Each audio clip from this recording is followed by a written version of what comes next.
Somebody put something. Well, now we're looking at the Unit 7 test review. And as with all my test reviews, let me remind you that before you take the test, not only should you watch this entire review and make sure you understand the problems, but you should make sure that you've done all the assignments in Unit 7 prior to taking the test. That way you can see if you have any trouble spots, you can ask questions, and make sure that you're ready for the test because of the value of the points. So we're going to go ahead and we're going to work some problems that are very similar to the problems that are on the actual Unit 7 test. So as I go through these, take notes, pay attention, and by all means ask questions if you're unsure. Alright, so the first two examples, we're going to write fractions as percents. Now there's a couple ways to approach this, but perhaps the easiest way is to take the fraction and just set it equal to x over 100, because you want to know what percent it is, you want to know how many it is out of 100. So I can do a cross product, I get 700, and cross product here, I get 10x.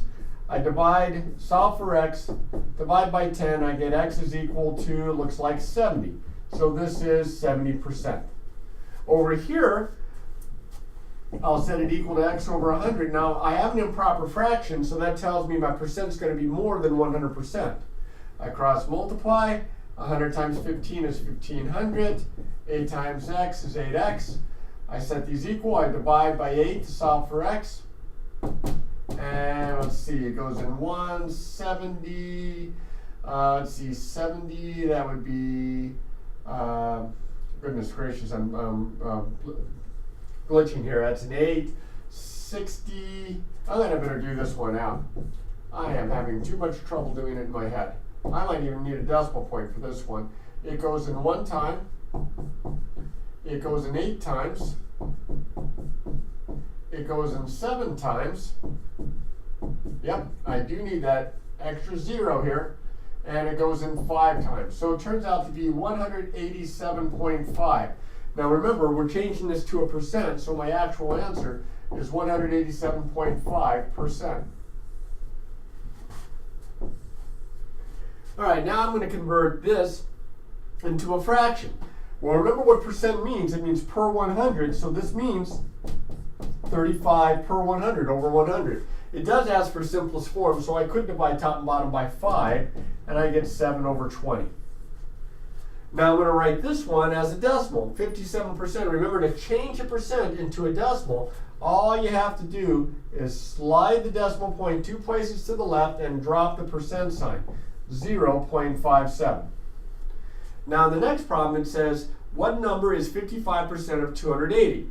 This is one of the 3 basic types. You can do this with the percent proportion, or you can do this with the percent equation. I'm going to write this with the percent proportion. I'm going to write 55 over 100 equals is over up.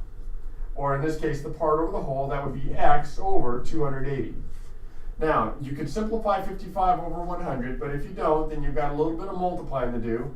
So I'm going to multiply 280 times 55. 280 times 55, 0, 0, carry a 4, 14, 0, 0, 4, and a 1, 0, 0, 4, 5, 1. So I get 15,400 equals 100x. I divide both sides by 100. And of course, I can just knock off 2 zeros top and bottom. I get 154. So what number is 55% of 280? It's 154. That's one of the 3 basic types. There's a second one. 60 is 75% of what number? Now in this case, we didn't know the is. In this case, we don't know the up. We don't know the base. So 75% is 75 over 100. And is 60 over up. That's my x. Now this one I would definitely simplify, because 75 over 100 simplifies all the way down to 3/4. You can divide top and bottom by 25. Look how much simpler the numbers are going to be here. I'm going to multiply, I get 3x equals 240. I divide both sides by 3 to solve for x, and I get 80. Not 80%, because it's of what number? My answer is 80.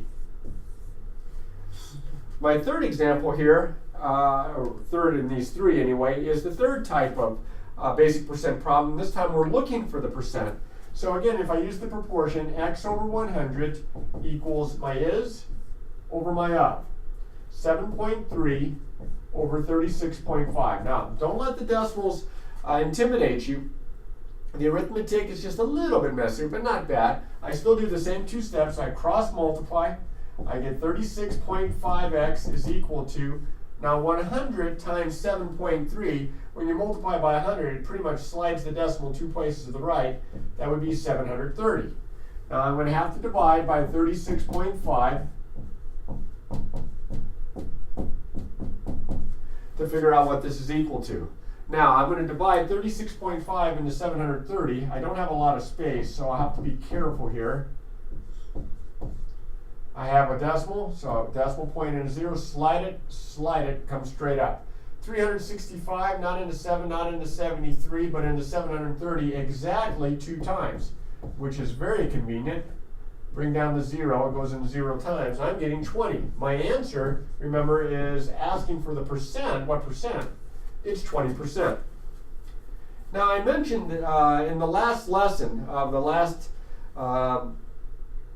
section in Unit 7 that when we were doing the application problems, there were a variety of application problems that I showed examples of, and then I mentioned something about commission right at the end, and I did not show an example of that, so I'm going to show you one now. A salesperson earns 6% commission on every bed sold. What is the commission on a bed that sells for $1,250? Well, he gets 6% of 1,000, or she gets 6% of $1,250. 6% of $1,250. Well, this time, instead of setting up a proportion, I am going to slide my decimal 2 places to the left, 0.06, and I'm going to multiply it times 1,250. That is, if I have enough space to do so. I'll have to put it up here. 1,250 times 0.06, that's a 0, that's a 0, carry a 3, that's a 5, carry a 1, that's a 7. With 2 decimal places, this is equal to 75. So, what's the commission on the bed? It's money, $75. Don't forget your units. Okay, now a percent of change problem. We have an original amount of 32 and a new amount of 24. If you remember to find the percent of change, what you do is you set x over 100 equal to the change, or the difference, which would be 8. 32 minus 24 is 8. But you compare it to the original amount. That's the 32. Well, in this case, I can cross multiply and divide because that's how you solve proportions. But I noticed that 8 over 32, I could divide top and bottom by 8. So this is the same as saying x over 100 equals 1/4. Well, I can cross multiply and divide, but I know that 1/4, this is one of those ones that I memorized. This is 25%. So this is a 25%, and since the price went down, this is a decrease. Now, if it doesn't turn into a fraction that you know the equivalent percent for, then you go through the steps of cross multiplying and dividing. Number 9, the value of a comic book increased 10% from last year. If it was worth $24 last year, what's it worth this year? So what happens is you have the 100% of the value and 10% more. So that's 100% plus 10% more. That is 110% of the $24 price from last year. So what I'm going to do is I'm going to take 110% and I'm going to take 110% of $24. Well, if I slide the decimal, I get 1.1 times 24. 1.1 times 24 looks like 1 decimal spot, 26.4. Well, remember, this is money, so it's worth $26. $26.40. We would want to make sure that we had the 2 decimal places for money. How much is a 20% tip on a $45 bill? Now, they're not asking what the total bill is. They just want to know how much the tip is. So you're taking 20% of $45. So slide the decimal. That's 0.2 times 45.